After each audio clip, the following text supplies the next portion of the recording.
ବହିଟିର ନାମ ପ୍ରବନ୍ଧ ସୁରଭି। ଏହାର ଲେଖକ ହେଉଛନ୍ତି ଚକ୍ରଧର ବିଶ୍ୱାଳ। ଏହାର ପ୍ରକାଶକ ହେଉଛନ୍ତି ଶକ୍ତି ପବ୍ଲିସର୍ସ। ଏହାର ପ୍ରଥମ ସଂସ୍କରଣ 2021 ମସିହାରେ ହୋଇଥିଲା। ଚାଲନ୍ତୁ ଏବେ ଏହି ପ୍ରବନ୍ଧ ସୁରଭି ଏବଂ ଏହାର ଲେଖକଙ୍କ ସମ୍ପର୍କରେ ଆଲୋଚନା କରିବା। ତା ପୂର୍ବରୁ ଯଦି ଆମ ଚ୍ୟାନେଲକୁ ସବସ୍କ୍ରାଇବ୍ କରିନାହାନ୍ତି ଜଲ୍ଦି ସବସ୍କ୍ରାଇବ୍ କରିଦିଅନ୍ତୁ। ପାଖରେ ଥିବା ବେଲ୍ ଆଇକନ୍କୁ ଦବାଇ ଦିଅନ୍ତୁ, ଯାହାଦ୍ୱାରା ଆମର ନୂଆ ନୂଆ ଭିଡ଼ିଓର ଅପଡ଼େଟ୍ ଆପଣ ପାଇପାରିବେ। ଯଦି ଏହି ପ୍ରବନ୍ଧ ସୁରଭି ପୁସ୍ତକଟି ସମ୍ବନ୍ଧରେ ସବିଶେଷ ଜାଣିବାକୁ ଚାହୁଁଛନ୍ତି ତେବେ ଏହି ଭିଡ଼ିଓଟିକୁ ସମ୍ପୂର୍ଣ୍ଣ ଦେଖନ୍ତୁ। ଚାଲନ୍ତୁ ଏବେ ଏହି ପୁସ୍ତକଟି ସମ୍ପର୍କରେ ଏବଂ ଏହାର ଲେଖକଙ୍କ ସମ୍ପର୍କରେ ଆଲୋଚନା କରିବା। ଡକ୍ଟର ଚକ୍ରଧର ବିଶ୍ୱାଳ ଏକାଧାରାରେ ଜଣେ ଶିଶୁ ସାହିତ୍ୟିକ, ଅନୁବାଦକ, ପ୍ରାବନ୍ଧିକ, ବ୍ୟାକରଣ ଶାସ୍ତ୍ରବିତ୍ ତଥା ଶିକ୍ଷାବିତ୍। ଘରୋଇ ଛାତ୍ର ଭାବରେ ସମ୍ବଲପୁର ବିଶ୍ୱବିଦ୍ୟାଳୟରୁ ଓଡ଼ିଆ MAରେ ପ୍ରଥମ ଶ୍ରେଣୀରେ ପ୍ରଥମ ସ୍ଥାନ ଅଧିକାର କରି ସେ ବିରଳ କୃତିତ୍ୱର ଅଧିକାରୀ ହୋଇପାରିଥିଲେ। ଶିକ୍ଷା ବିଭାଗର ଅଧ୍ୟାପକ ଭାବରେ ଆପଣାର କର୍ମମୟ ଜୀବନ ଆରମ୍ଭ କରିଥିବା ଡକ୍ଟର ବିଶ୍ୱାଳ ପରିଶେଷରେ ଅଧ୍ୟକ୍ଷ ଭାବରେ କାର୍ଯ୍ୟ କରି 2002 ମସିହାରେ ଅବସର ଗ୍ରହଣ କରିଥିଲେ। ଓଡ଼ିଆ ଭାଷା ସାହିତ୍ୟ ପାଠ୍ୟପୁସ୍ତକ ପ୍ରଣୟନ କ୍ଷେତ୍ରରେ ପ୍ରଥମରୁ ଦଶମ ଶ୍ରେଣୀ ପର୍ଯ୍ୟନ୍ତ ତାଙ୍କର ସକ୍ରିୟ ସମ୍ପୃକ୍ତି ରହିଛି। ପାଠ୍ୟକ୍ରମ ପ୍ରସ୍ତୁତି ତଥା ପାଠ୍ୟପୁସ୍ତକ ପ୍ରଣୟନରେ ତାଙ୍କର ଦକ୍ଷତା ବେଶ୍ ସ୍ମରଣୀୟ। ପ୍ରବନ୍ଧ ସମାରୋହ, ଶିକ୍ଷା ଓ ସାହିତ୍ୟ, ମାରିଚର ମନକଥା ଓ ଅନ୍ୟାନ୍ୟ ପ୍ରବନ୍ଧ, ଗୀତା ବାରତା ତଥା ପ୍ରବନ୍ଧ ବୌବନା ଆଦି ପ୍ରବନ୍ଧ ପୁସ୍ତକ ରଚନା କରି ସେ ବେଶ୍ ଚର୍ଚ୍ଚିତ ହୋଇଛନ୍ତି। ଶକ୍ତି ପବ୍ଲିସର୍ସ ତରଫରୁ ପ୍ରକାଶିତ ପ୍ରବନ୍ଧ ସୁରଭି ପ୍ରବନ୍ଧ ସଂକଳନଟି ଏକ ଭିନ୍ନ ସ୍ୱାଦର ପୁସ୍ତକ। ଏହା ଥିଲା ଲେଖକଙ୍କ ସମ୍ପର୍କରେ କିଛି ଆଲୋଚନା। ଚାଲନ୍ତୁ ଏବେ ଏହି ପ୍ରବନ୍ଧ ସୁରଭି ପୁସ୍ତକଟିର ଭିତର ଅଂଶରୁ ଆଲୋଚନା କରିବା। ଲେଖାଟିଏ ଲେଖକର ଦେହଜ ସନ୍ତାନ ନ ହେଲେ ବି ମାନସ ସନ୍ତାନ ତ ନିଶ୍ଚୟ। ମନଭୂମିରେ ଉଦ୍ବେଳି ଉଠିଥିବା ଭାବନାର ତରଙ୍ଗ ତ ରୂପ ପାଇଥାଏ ଲେଖାଟି ଭିତରେ। ଲେଖା ଓ ଲେଖକ ମଧ୍ୟରେ ତେଣୁ ଆତ୍ମୀୟତାର ନିବିଡ଼ ବନ୍ଧନଟିଏ ଗଢ଼ି ଉଠିଥାଏ।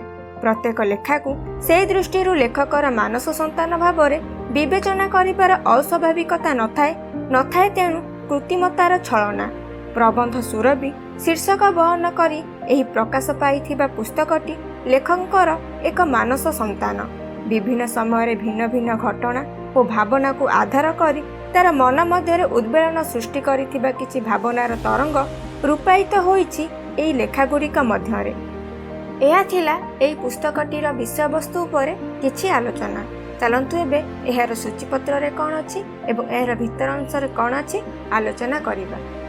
ଏହାର ସୂଚୀପତ୍ରରେ ଅଛି ସାହିତ୍ୟ ଓ ସମାଜ, ପ୍ରେମମୟ ଜୀବନ, ଖାଲି ବିଚାରି ପାରିଲେ ହେଲା, ଦୋଷ କାହାର, ଦେଣା ପାଉଣା, ଶୋକ ସଭା, ଥିଲେ ଥାଉ ପଛେ ଗୁଣ ହଜାର, କହିଦେଉଥାଇ ପରକୁ, ମହତେ ଯା ଆଚରନ୍ତି, କି କରିବ ଲୋକଲୋଚନ ଦୂଷଣ, ଫେରିବାର ଦୁଃଖ, ପିଠିଆ ବଳଦ, ଆଦ୍ୟ ପାଠଶାଳା, କିଏ ଜଗିବ କାହାକୁ, ମୋ ତୁଳନାରେ ତୁମର ବେଶୀ ଦରକାର, ବାଟରେ ଯାଉଛି କମାର, ନାମୀ ବେନାମୀ ବଦନାମୀ, ବୃଦ୍ଧକାଳେ ବାଲ୍ୟଲୀଳା, ସୁଖର ଶୀତଳ ଛାଇ, ବାଣ୍ଟି ତୁ ଖାଉଥାଉ ଯା, ଏବଂ ଶେଷରେ ନିଜକୁ କାହିଁକି ଏକଲା ମଣୁଛ।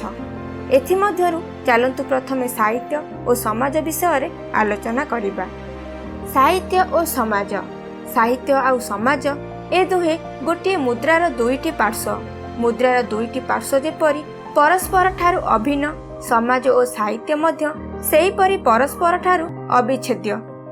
ସମାଜ ସହିତ ସାହିତ୍ୟର ଅବିଚ୍ଛିନ୍ନତା ସାହିତ୍ୟ ଶବ୍ଦଟିର ଅର୍ଥ ବିଶ୍ଳେଷଣରୁ ପ୍ରତିପନ୍ନ ହୋଇଥାଏ। ସାହିତ୍ୟ ହେଉଛି ଏକ ତଦ୍ବିତଜାତ ଶବ୍ଦ।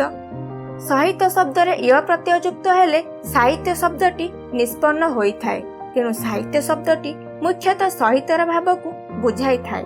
ଏଠାରେ ପ୍ରଶ୍ନ ଉଠିବା ସ୍ୱାଭାବିକ ଯେ ସାହିତ୍ୟ ଶବ୍ଦଟି ଯେଉଁ ସହିତର ଭାବକୁ ସୂଚାଉଛି ତାହା କେଉଁ ସହିତର କଥା କହୁଛି, କାହାର ସହିତ କଥାକୁ ସୂଚାଉଛି। ଚିନ୍ତା କଲେ ଆମେ ଜାଣିପାରିବା ଯେ ଏଠାରେ ସହିତ ଭାବନାଟି ଜୀବନ ବା ସମାଜକୁ ବୁଝାଉଛି। ଯେଉଁ ସୂଚନା ଜୀବନ ସହିତ ବିଦ୍ୟମାନ, ସମାଜ ସହିତ ବିଦ୍ୟମାନ, ବସ୍ତୁତଃ ତାହା ହେଉଛି ସାହିତ୍ୟ। ଜୀବନର ସହସ୍ର ଦଳ ପଦ୍ମ ହିଁ ସାହିତ୍ୟର ଉପଜୀବ୍ୟ। ବ୍ୟକ୍ତି ଜୀବନ ତଥା ସମାଜ ଜୀବନର ବହୁରଙ୍ଗୀ ଚିତ୍ର ସାହିତ୍ୟର ପ୍ରତିଟି ଛତ୍ରରେ ରୂପାୟିତ ହୁଏ। ଜନଜୀବନର ହସକାନ୍ତ ବ୍ୟଥା ବିନୋଦ ଆନନ୍ଦ ଉଲ୍ଲାସ ସମେତ ଅଶ୍ରୁ ଆଉ ସ୍ୱେଦର ପ୍ରବାହ ସାହିତ୍ୟ ତରଙ୍ଗିନୀରେ ପ୍ରବାହିତ ହୁଏ। କଲ୍ଲୋଳ ନଥାଇ ଯେପରି କଲ୍ଲୋଳିନୀର କଳ୍ପନା କରିହୁଏ ନାହିଁ, ଜୀବନ ଓ ସମାଜର ସାର୍ଥକ ପ୍ରତିଫଳନ ବ୍ୟତିରେକେ ସାହିତ୍ୟର ସୁସ୍ଥ ପରିପ୍ରକାଶକୁ ସେହିପରି ଆଶା କରାଯାଇପାରେ ନାହିଁ। ସାହିତ୍ୟକୁ ରୂପ ଦେବାରେ ତେଣୁ ଜୀବନ ଓ ସମାଜର ଭୂମିକା ଅତ୍ୟନ୍ତ ଗୁରୁତ୍ୱପୂର୍ଣ୍ଣ। ଏହା ଥିଲା ପ୍ରବନ୍ଧ ସୁରଭି ପୁସ୍ତକଟି ସମ୍ବନ୍ଧରେ କିଛି ଆଲୋଚନା। ଯଦି ଏ ପୁସ୍ତକଟିକୁ ଅର୍ଡ଼ର କରିବାକୁ ଚାହୁଁଛନ୍ତି ତେବେ ଆମ ୱେବସାଇଟ୍ odisasub.com କୁ ଭିଜିଟ୍ କରନ୍ତୁ। Thank you.